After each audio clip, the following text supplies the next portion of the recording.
Okay, well, good afternoon, everybody, and welcome to our webinar on understanding US tariffs, where we will cover some information about classification and origin with a specific angle on US, on how the US is treating this topic, and we will cover the latest of what we know about the US tariffs.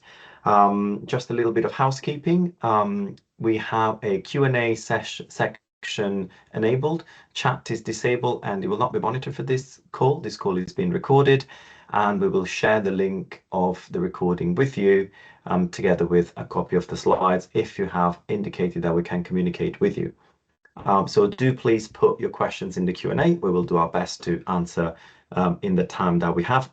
We have a lot of information that we would like to share with you. So let me do a very quick round of introductions and say that we are Chamber Customs. We are fully owned by the British Chamber of Commerce, and what we specialize in as a department is to supporting businesses in moving goods in and out of the country. So you can imagine that we have a direct interest in what's happening with the US tariffs. We are expert in what we do, and we're supported by a wonderful team of colleagues in BCC, so we can we can get the information from our customers and inform our colleagues in policy, who will then go and speak to the right people to influence how business can work in the country. Today we have on this webinar, you have me. I'm the head of consultancy and training at Chamber Customs. I will be chairing this webinar. We will have Brian Staples, who's the President of Trade Facilitation Services, is trying to join us from Canada, I believe is in at the moment, and we are having some technical difficulties, which we hope to overcome shortly. We have William, our Head of Trade Policy at the BCC, and we have Paul, who's the Documentation, Trade Training and Compliance Manager at the BCC. We have lots we would like to cover. We would like to give you a bit of an idea on the US trade overview and what's happening and how things are done. We would like to talk to you about some basic on origin and classification and how the US tackles that, move on to some practical examples, and then we will do what we like to do quite a lot at BCC and talk to you about policy, what is happening and what is in the horizon, and William will give us lots of interesting insights in that. We would like to conclude then on how we can help you, where is information, where you can find information, and finally we'll have some a few minutes for Q&A. So origin and classification. Let's start from the beginning. Paul, whilst we wait for Brian, shall you and I cover this session? And you're still on mute because I pressed the mute everybody button. I think that was my fault. But thank you for trying to cover. Yeah, if you do the classification, I'll do origin. That's wonderful. Okay, so in terms of classification, the starting point is that we all use around the world, well, the vast majority of countries use the same system to describe goods. That's the harmonized commodity or the HS code. This is where HS comes from. So around the world, we have a group of 6 digits, which should be the same no matter where you are. How do we get to these 6 digits? Well, first of all, we have sections. They're not in the codes. And then you move into chapters. So when you look at chapters, you're looking at the very top level of the product. So chapters go in order of complexity. So you will start with a we'll start with chapter 01 for live animals, and then you will move on to very complex products. So in the examples you have on the screen, you have chapter 10, which is for cereals, and then within cereals you will find various ones, and then the example says 1006, which is rice, and then within rice So you can see that the funnel is getting smaller. You get 100630, which is a specific type of rice, which is semi-milled or wholly milled, whether or not polished or glazed. So 100630 will or should mean the same thing everywhere in the world.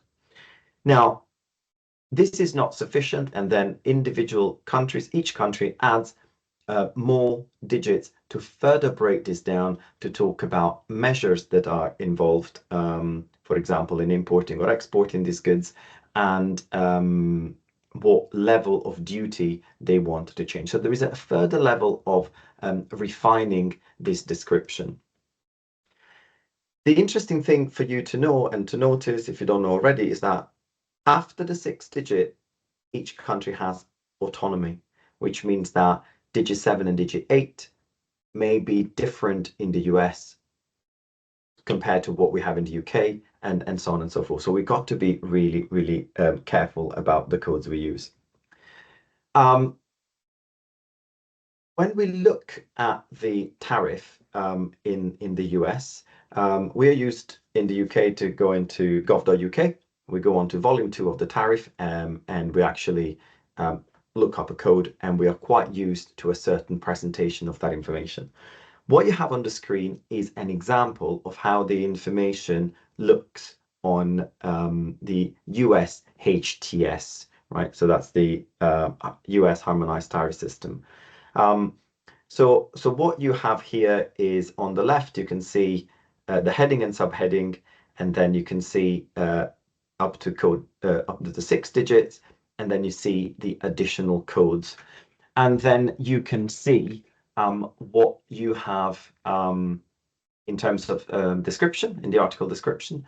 Then you have unit of quantity. This is our supplementary quantity in the UK. When they are needed, they would be shown here. And then you have something that could be confusing if you've not seen this before. So what you have is rates of duty. You have 1 and 2. So the first column is the standard rates, and the second column is the rate reserved to those countries with whom the US does not maintain standard trading relationships. So what you can see here is that in this case, we would have a 6% applicable, what we would call erga omnes, to any of the countries we normally trade with.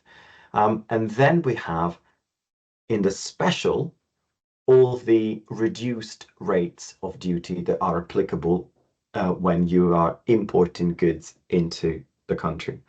And then it says basically that the special rate of duty is duty-free, and in brackets it will show you a series of codes which you can probably recognize. They are related to certain countries or to certain agreements. We're not going to go into the detail of what agreements, but of course, like any other country, the US has agreements, regional and direct, with a variety of countries. If you actually go to the US HTS site, you'll be able to hover and click, and it will give you more information. Something that is important to know is that as our tariff, you have general notes that you have to read and become familiar with, and it's not just the tariff. You have all the information about the restrictions that you have. So when we are, and let's go into the more interesting part of why this is important. The question as UK traders dealing with the US is, how much duty will my product attract when my client in the US imports it? And we might be misled by the first screen what we were looking at before that might say it's duty free. I think Brian has just arrived, which is very good timing. And one moment, let me try and yeah, Brian, are you there? Sorry.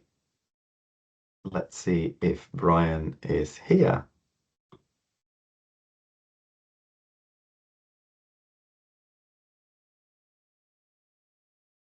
Just one moment. Sorry for this. I think we're getting Brian, who finally managed to join. He's muted currently. Yeah. and I'm hoping that we'll allow him to speak since he's a presenter. But what I'll do, I'll probably continue presenting until somebody can work out why Brian can't speak.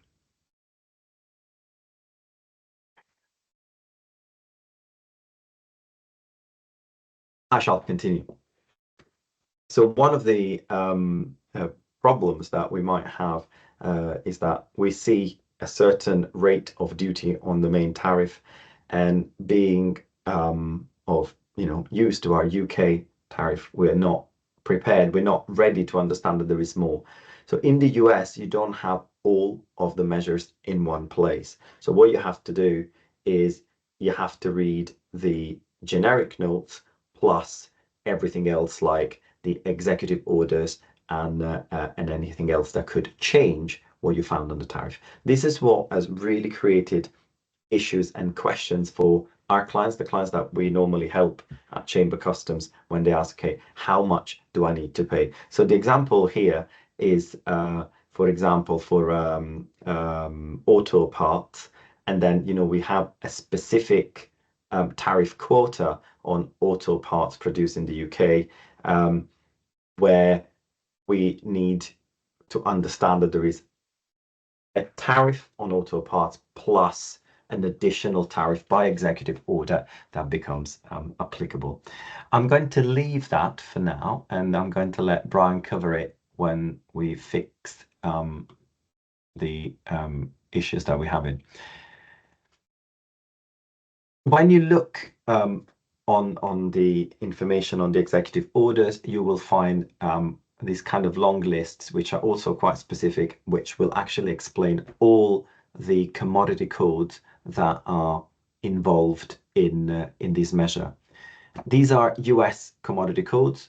You can recognize them in various ways. One, because they are from the executive order, so there will be the US 10-digit.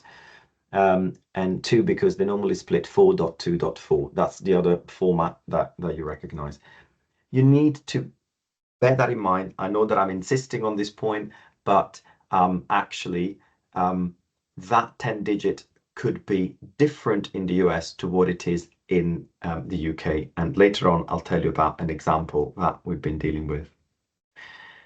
So the question, and Paul, I don't know if you want to talk about origin at this point.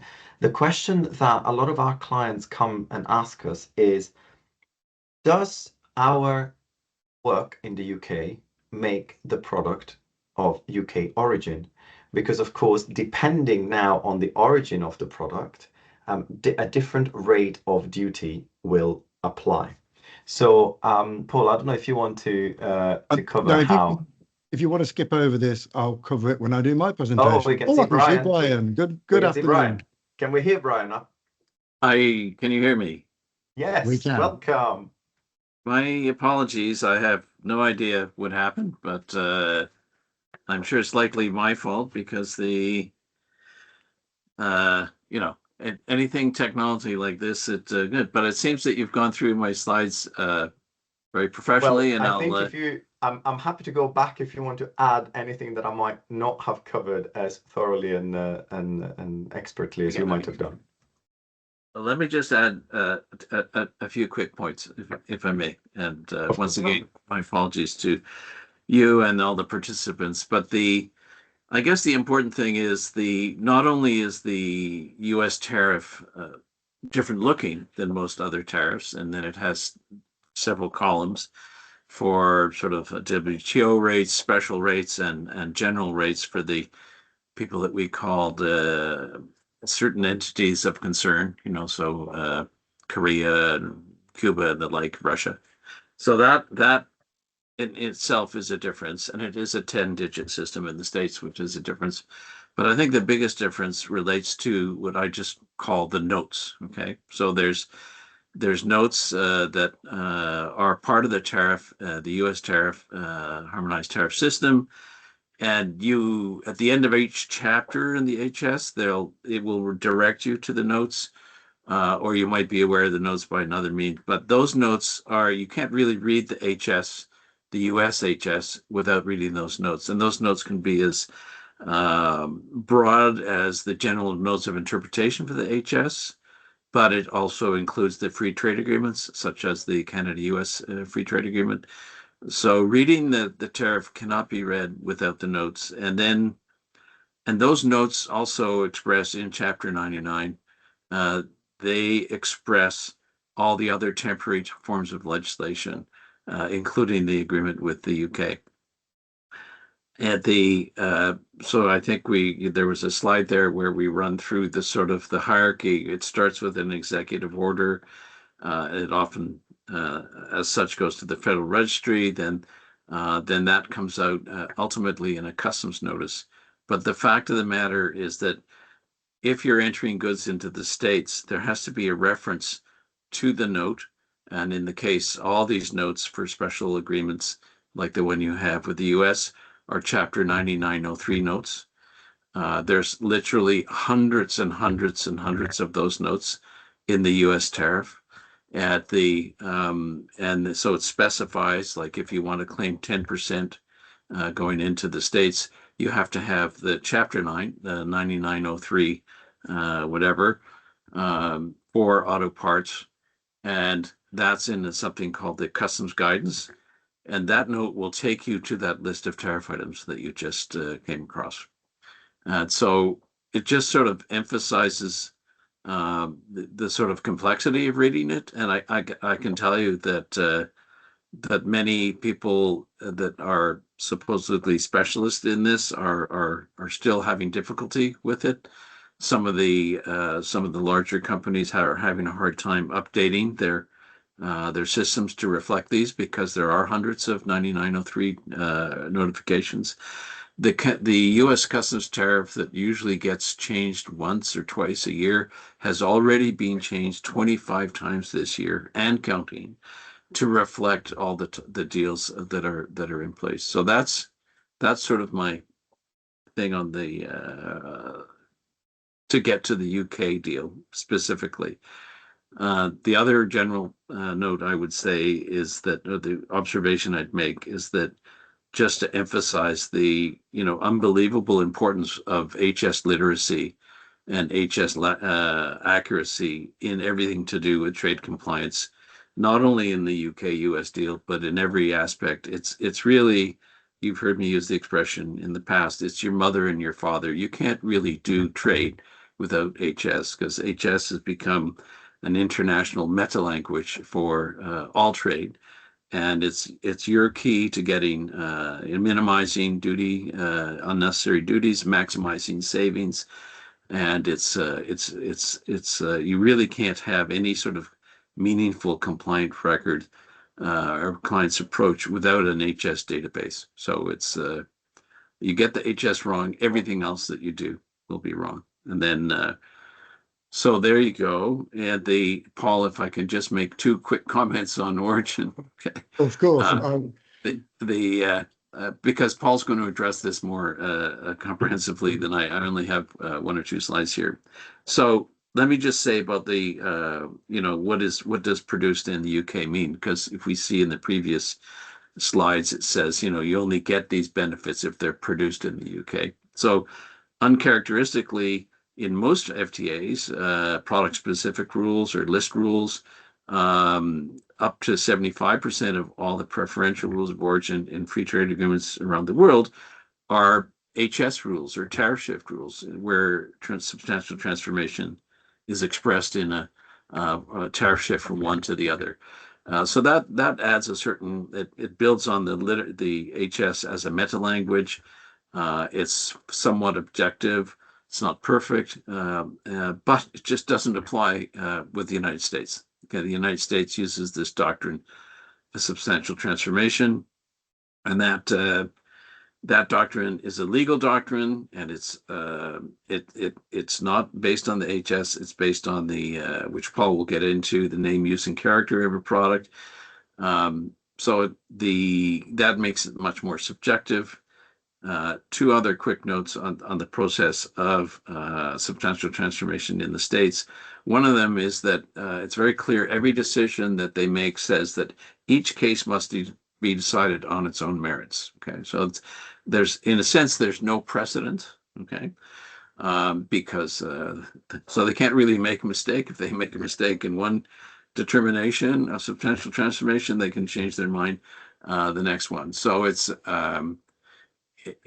very discretionary. It's legalistic. It's usually lawyers involved with doing it.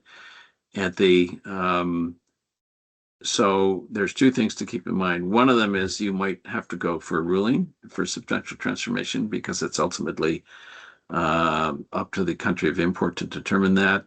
How the U.S. is going to actually do this for all imports, for all people suffering these reciprocal tariffs or agreements, we don't know. So why to go for a ruling? And we have talked in the past before about there's different ways to apply for ruling, different places. New York is good for a quick and dirty type ruling. If you want a more substantive ruling, you should probably apply to DC for that ruling. And even given the sort of discretionary ambiguity around the doctrine of substantial transformation, it is itself changing. It's supposed to be name, use, and character, okay? But there have been some recent rulings out of U.S. Customs that bring in a lot of oddball type of notions that such as essential character or key component, critical component, that type of thing.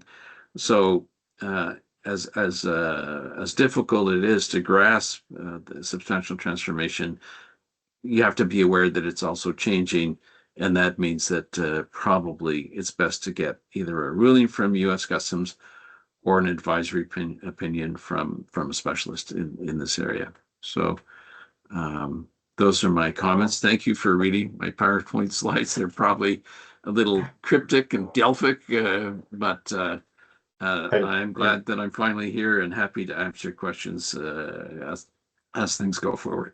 That's great, Brian. Thank you very much. Thank you.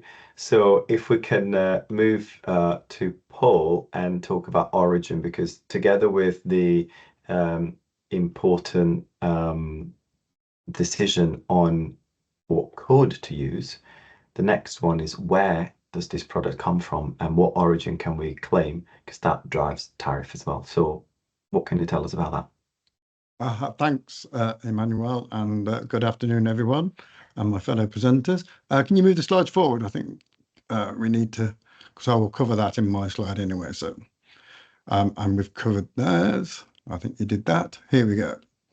So, let's talk about origin. So, the origin of the goods refers to the country or territory where a product is manufactured or grown. In other words, it's the nationality of the product, not simply where it's shipped from or stored. There's been a lot of talk with the US tariffs about transshipment. So the origin rules stop you from importing something into the UK from Vietnam and then shipping it from the UK and claiming its UK origin. That's what these rules are about.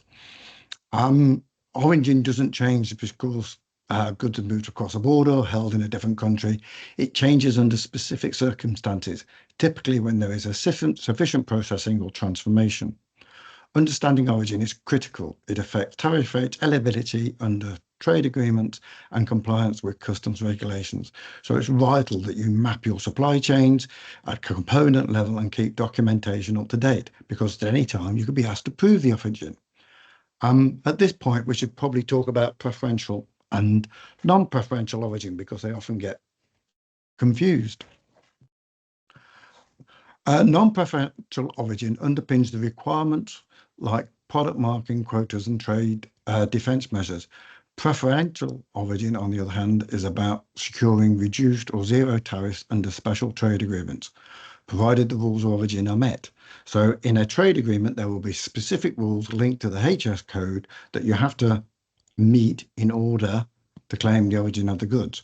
For non-preferential origin, the general rule around the world is substantial transformation. But as Brian was saying, the US interpret that in a different way to most other countries. So you need to be aware of that. The legal framework for determining origin in the US is laid down by the Customs and Border Protection Agency, and it bases its decision on substantial transformation, as I said, meaning that the product becomes a new article with either a distinct name, character, or use.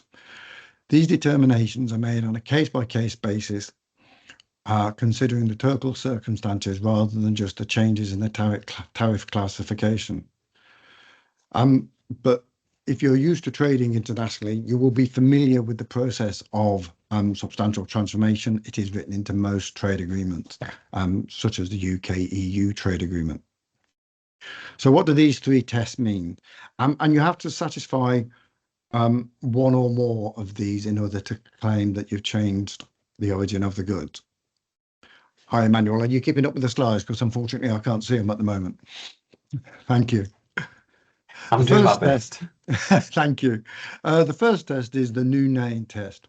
Here we ask, has the processing resulted in a new commercial designation that's recognized in trade? If the market sees a different product name, that supports substantial transformation.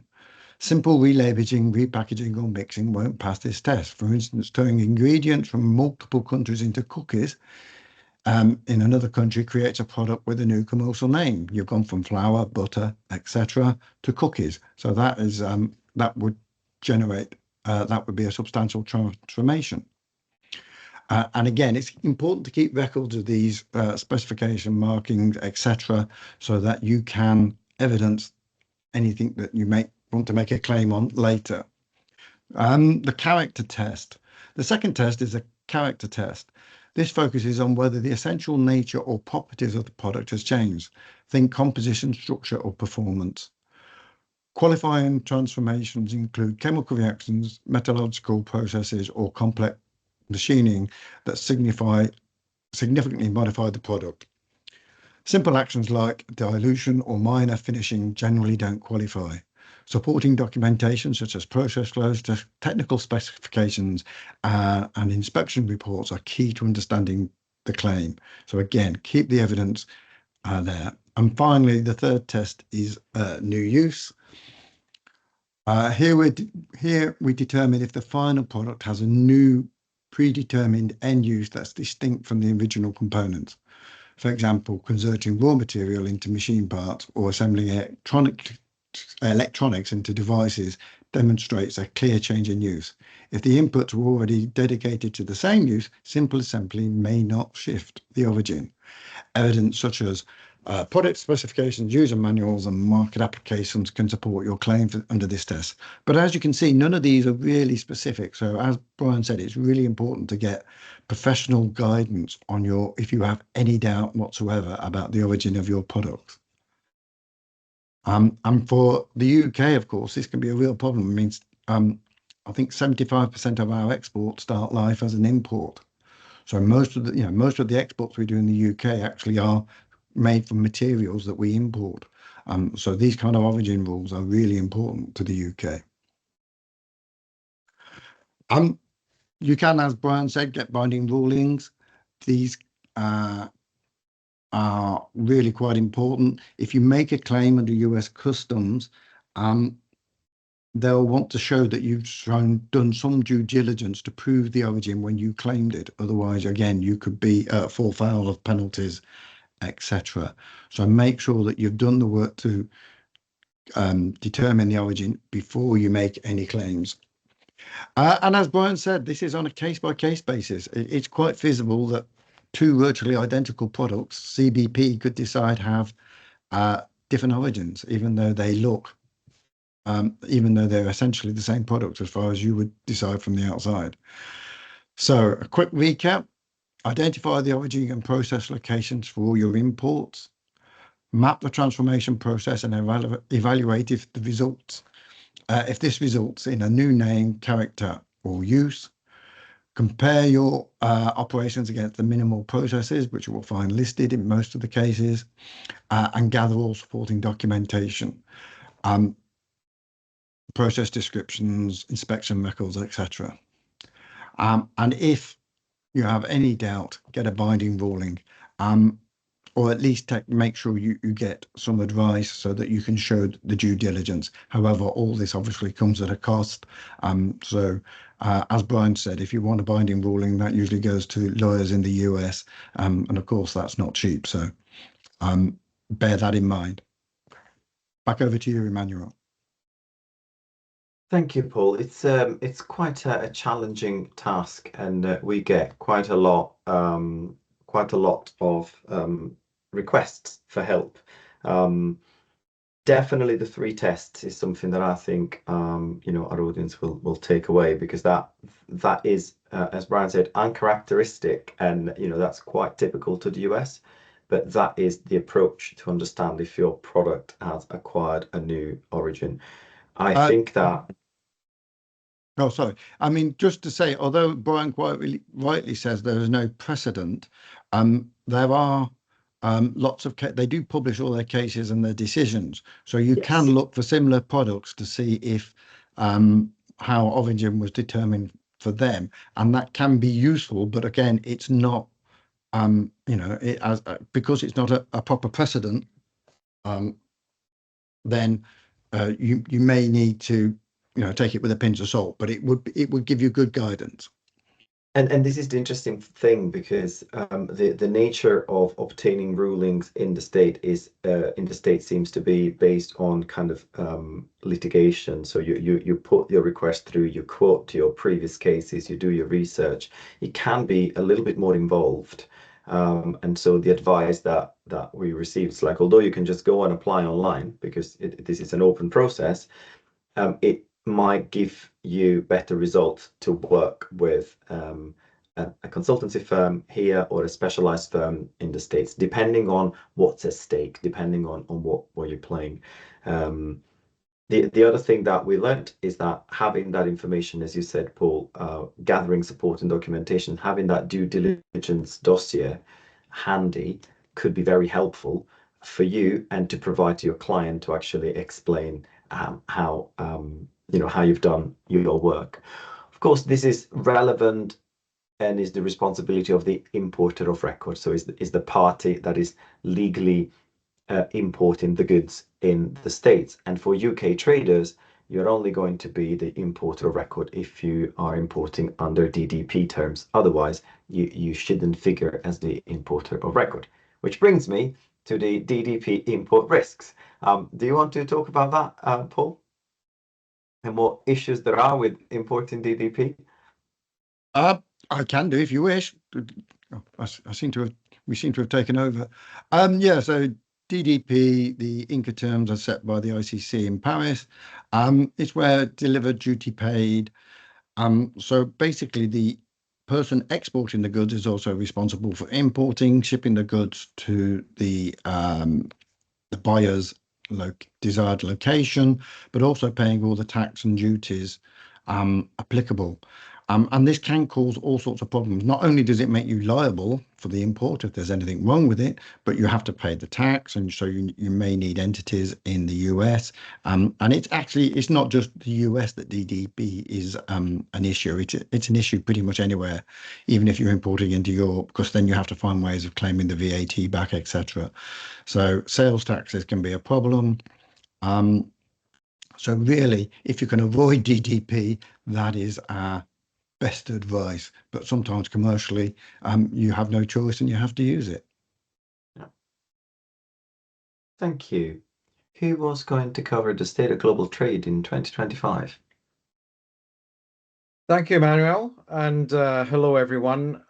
William Bain, Head of Trade Policy at the BCC, happy to receive the baton and take us into a sense of what's happening on tariff policy and what the BCC's positions are to represent British industry in relation to this.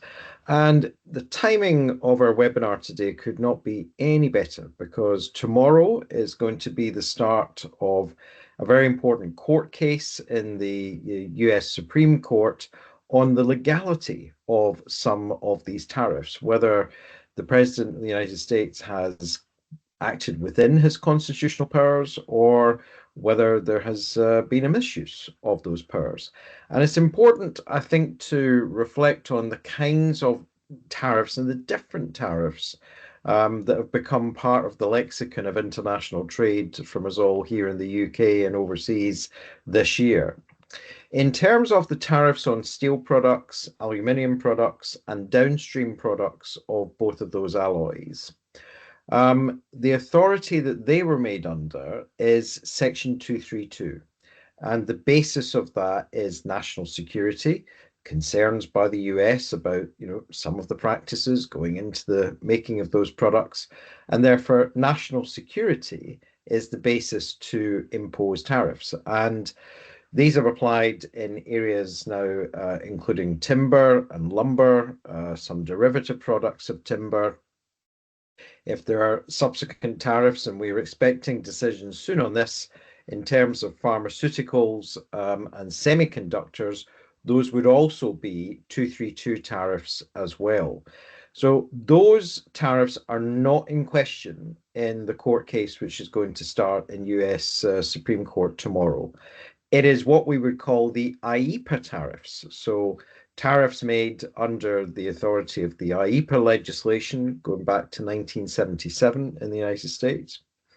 And this is what we would call the sort of the non-sectoral tariff that applies in other sectors. So not to cars or autos. There are also 232 tariffs, but not to steel, not to copper, not to timber or lumber, but on all other goods.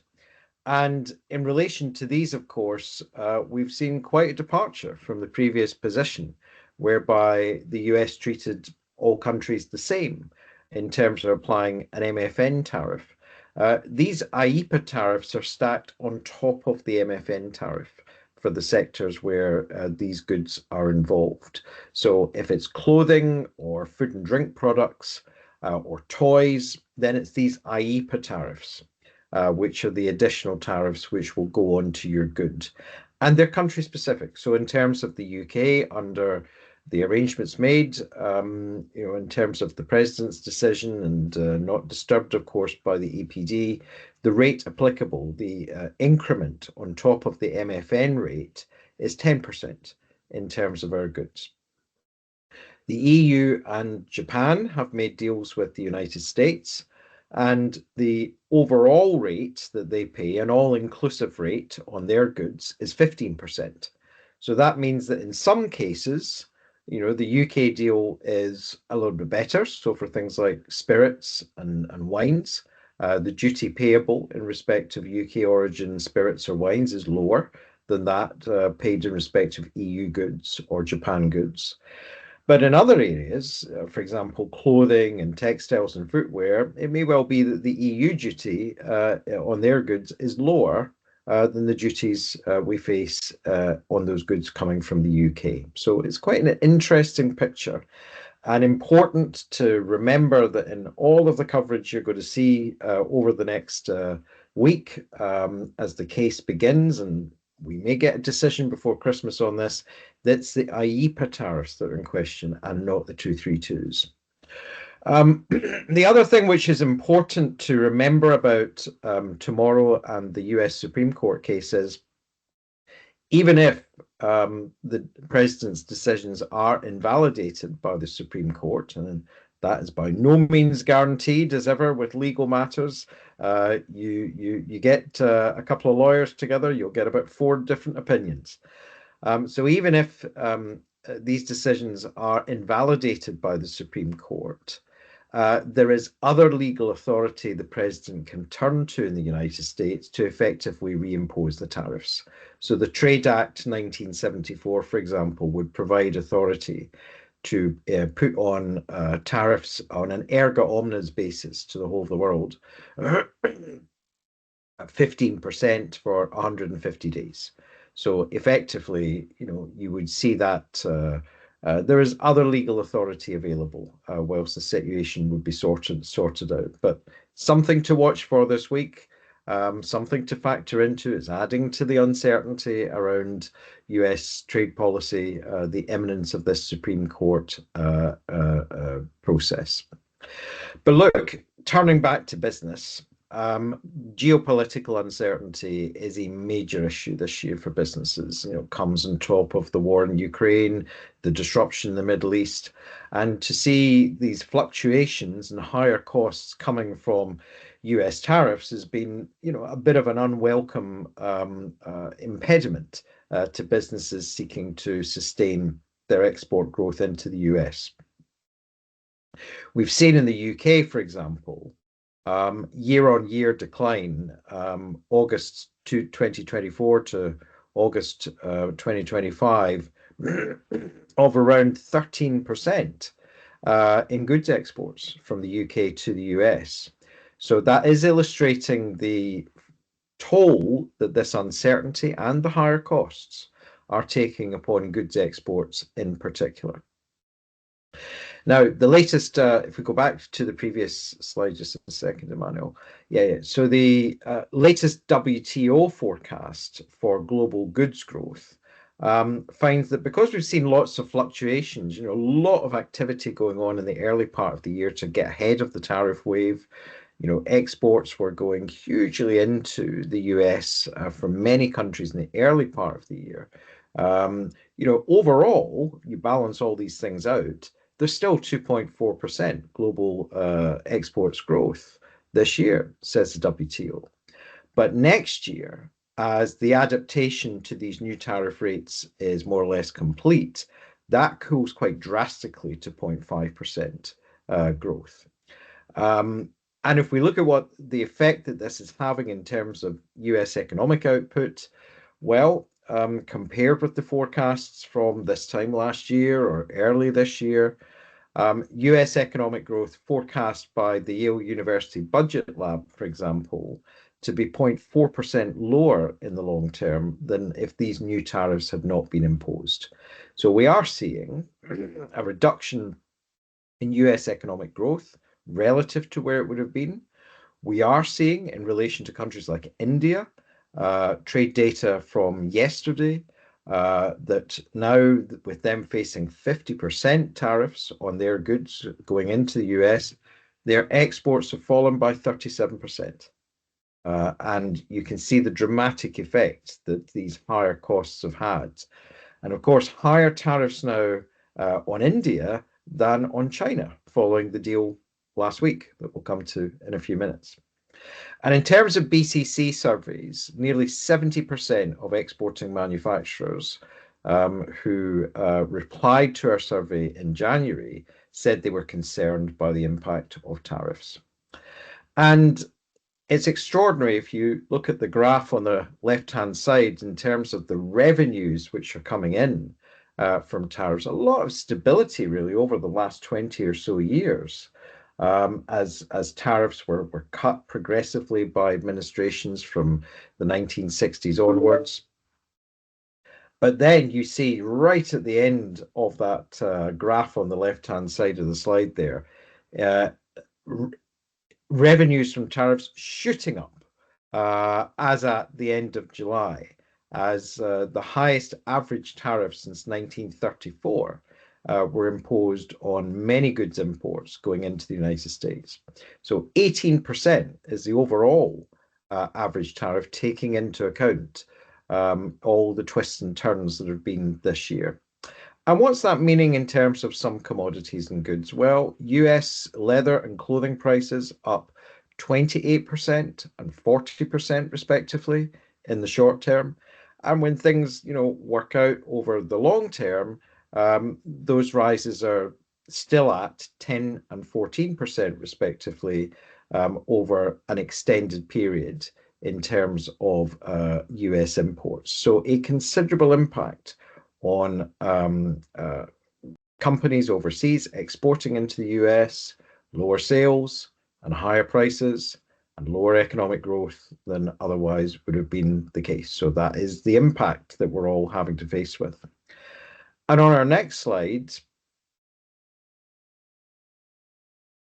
looking just at the timeline, what's happened in the immediate past and what's to come.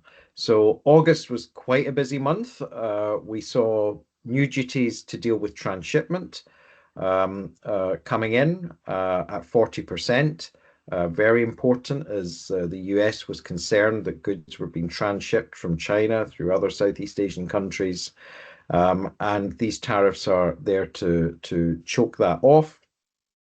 We also saw at the end of August the removal of the de minimis threshold. So that means that all goods, including those under the previous threshold of $800, are now subject to US customs duties. So that is now 40,000 UK exporters, goods exporters into the US who are now liable for customs duties on goods which are moving into the US. So that's bringing a lot more companies' goods in scope for tariffs. In October, we saw the timber tariffs come into effect, and these applied to some downstream goods. So for the UK, it's 10% on products of UK origin. It's 15% for Japan and EU origin goods. And this includes things like upholstered furniture that has timber within them, furniture that has a wooden frame. So quite a lot of downstream goods being affected by these tariffs as well. There are concerns about the impact on companies of that. November has already been quite a busy month. So we've seen just in the last few days the imposition of new Section 232 duties. So these will not be affected by the US Supreme Court case starting tomorrow. So 25% on heavy trucks, 10% on buses. These are supplementary duties above the MFN rates. Again, justified by national security concerns, with the president saying, well, 70% of intra-US freight is moved by these means, and they want to onboard more of the production of those into the US. And also, we saw last week the deal between the US and China in Busan in South Korea between Presidents Trump and Xi. So the potential risk of 100% additional duties coming in on the 1st of November was averted by that deal. The deal, which also involved China making concessions to relax its rare earths export controls and import more soybeans from the US in return for suspending these duties, it now means that US duties on most China goods are reduced now to 47%, 47% on top of what was due at the beginning of this year. So in some cases, the tariffs that India is facing, could be larger than those now faced by the China goods. It's not a full-time deal. It's an agreement of 1 year's duration, will require annual renewal. So watch this space, but that key relationship between the world's two largest economies and keeping the tariffs as low as they possibly can go, albeit a lot higher than they were in February, very important for the global economy. So that is good news really for everyone, the deal that was made last week. And the next slide, I think my final one, no, maybe there's one more after this from memory, is on our deal, the UK's deal with the US. And this comes in two parts: the economic prosperity deal made in May, and then the technology prosperity deal made during the president's state visit to the UK in September. So what does this mean in terms of tariffs? Well, the EPD says that the UK will receive preferential treatment should the US engage in further Section 232 investigations on new tariffs in the future. So remember, we've seen, since the EPD was made, tariffs on copper products being introduced at 50%. And we've also seen timber tariffs being introduced. So the UK did get an outcome, a preferential outcome in terms of the timber tariffs. So those were capped at 10% for UK timber and timber products. Wasn't a deal done in terms of copper products, and we're yet to see what the results in terms of semiconductors tariffs will be. Those decisions on that being pending by the president in the near future. And again, in terms of pharmaceuticals, the EPD creates a specific commitment to negotiate preferential outcomes for the UK when the current Section 232 investigation on pharma tariffs is concluded and the President determines what will happen next. So that gives a degree of protection, but again, it's important to emphasize the EPD is a political agreement, it's a heads-of agreement, it is not legal text, but nevertheless, in terms of parts of it, it has yielded decent results for UK business and exporters at this point. And that's also meant the implementation of the EPD, that there's now zero tariffs on jet engines, and there was a preferential deal for tariffs for autos in quota to reduce the tariffs on automobile exports from the UK to the US and for automobile parts as well. So in terms of our final slide, just tying up the last elements to discuss in terms of the UK-US deals. One issue that is of concern is the extension which happened at the end of August of 407 products. I mean, this covered products like wind turbines, derivative products of steel or aluminium going into the US under the Section 232 tariffs. And the bad news is there could be another extension of this in January, and steel window frames and steel doors could be subject to US tariffs, 25% in terms of UK origin goods, in January, unless there's a change. So, of course, the BCC wants to see the deal within the EPD honoured in full. We want to see zero tariffs on primary produced steel, as many derivatives as possible included within zero tariffs as well. But probably our biggest short-term task is to work with our colleagues, for example, in US Chamber and other organisations to alleviate this risk of the extension being called for by the US steel industry and the US steel unions to extend further the range of products containing steel or aluminium, which are subject to the 25% tariffs on the UK, 50% for the rest of the world. What do we expect in the coming weeks? And we know that Ambassador Greer, the US trade representative, is due to visit the UK just before the budget. So, I'm sure some of these other tariff issues, potentially tariffs on whiskey and spirits, will be being explored in those discussions with the UK government as well. But we also expect before the year end to see real progress on digital trade. So potentially a digital trade agreement between the UK and the US, quite a bit of progress on customs facilitations. This is something the BCC first raised 4 years ago, so it would be great progress if we can get that this autumn. And then we also want to explore, a really powerful and strong economic relationship with the US and strengthen that further. And so the Technology Prosperity Deal, a memorandum of understanding agreed in September, is already providing for increased investment. And if we roll it out in full, it could well allow for increased cooperation in areas from AI to cloud to civil, nuclear to energy. So real opportunities that come from this. Yes, very much still some I's to be dotted and T's to be crossed in terms of how the EPD and the TPD are being implemented, particularly in steel tariffs. And the BCC will continue to keep advocating for the right solution for UK industry.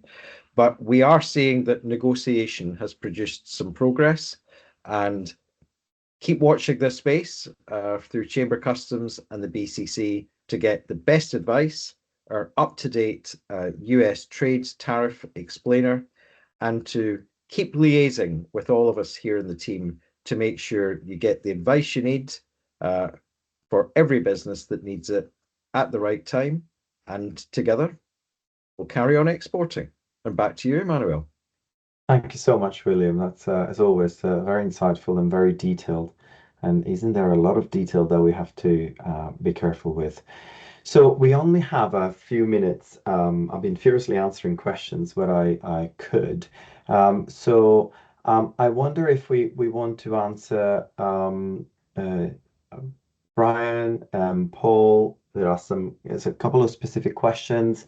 One is, whilst you have a look at the questions, I'll answer one, which is about using the US code or the UK code when we export, and I can answer that quite easily. When exporting from the UK, you need to provide a UK export code, which is an 8-digit code that goes on your export declaration. Whoever imports in the UK as the importer of record in the US has to make a determination of what the 10-digit code is. It is not the UK exporter responsibility to provide that number. It's the US party who is importing. They have to decide. To avoid confusion, if you're quoting HS codes on commercial invoices and on any other documentation, our recommendation is to basically be clear. If you're quoting an 8-digit UK code, just say that it's UK code. If you're quoting a US code, explain, or just quote the HS part, which is the first 6-digit, and that will make your life easier.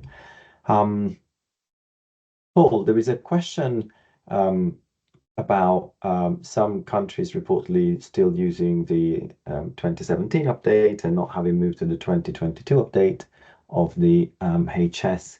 What is your view on that? Our country's pretty much up to speed now with the latest update to. I think there are still some using the 2017 rather than the 2022. However, the changes generally are quite small. That it only affects us. Usually, it doesn't affect that many products. It's generally new products that have come onto the market since the code was there. Brian may have more information on this than I do. He works a bit more with the WTO than I do. Yeah, well, thank you, Paul.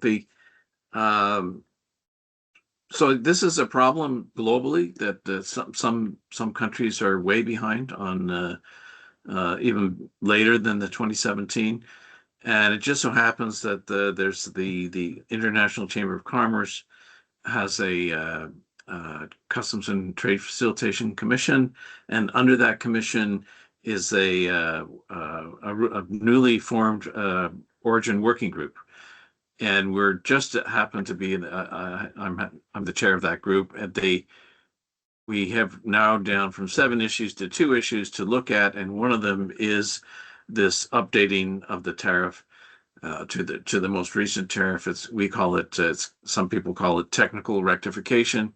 It's a very painful, difficult process for no matter where you are, and so the idea is this is an issue that this working group has taken up, and the idea would be to create a policy kit for national capitals around the world, and with some tools and some ideas to make sure that these updates are made, because it's particularly confusing around rules of origin. So you import goods under the importations might be made under the current 2022 tariff, but the rules of origin may have been written in a previous version.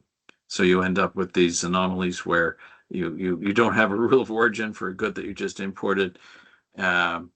So that it's a fairly serious issue, and it's one of the 2 that the ICC is going to be looking at, and that's what's going on there. That's great, Brian. Thank you very much. So I'm afraid we're coming to the end of our webinar because we are running out of time. So first of all, thank you very much, Brian, William, Paul, for the insight and the information provided. We will be sharing the slides and the recording of this webinar.